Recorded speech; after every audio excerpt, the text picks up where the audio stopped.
Shalom, selamat pagi sahabat setia Maturia Ministry. Selamat berjumpa kembali di awal bulan Februari di tahun 2021 dalam program Renungan Pagi Maturia Ministry untuk tuntunan kehidupan iman bagi kita semua.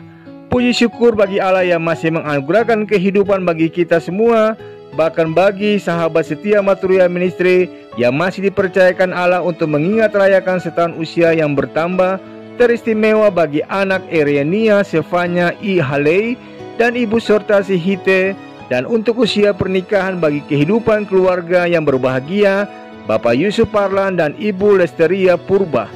Saya ucapkan selamat merayakan sukacitanya bersama dengan keluarga.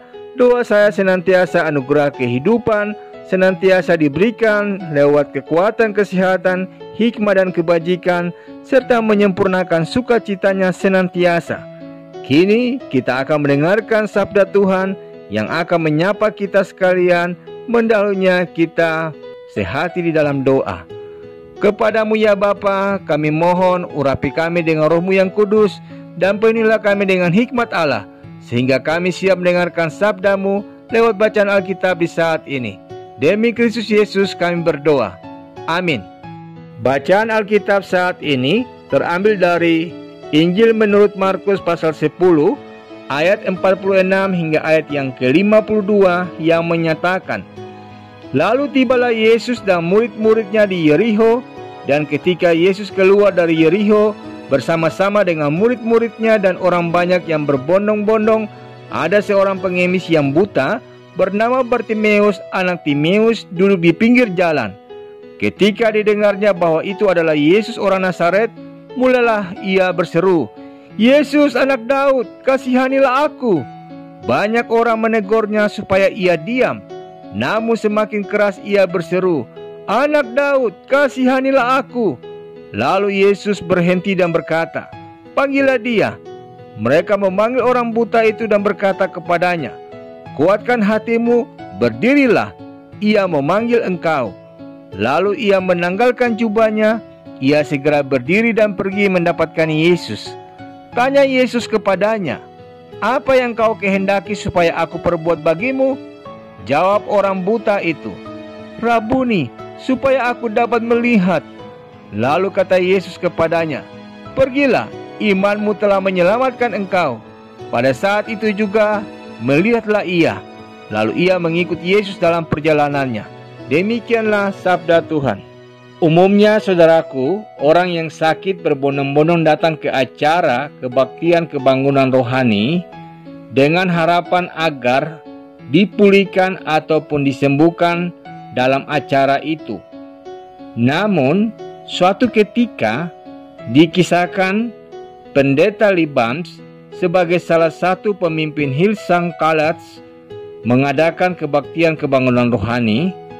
Lalu ada seorang ibu yang justru menolak untuk dipulihkan atau disembuhkan. Saat ditanya mengapa ia menolak disembuhkan, ibu itu lalu berkata, jika aku sembuh, aku tidak lagi mendapatkan tunjangan untuk kakiku, dan itu berarti aku tidak dapat menafkahi anak-anakku. Sungguh saudaraku, sebuah cara pandang yang sangat miskin, bukan? Logikanya, jika Tuhan mampu menyembuhkan kakinya, bukankah juga Tuhan mampu untuk memberkati keuangannya?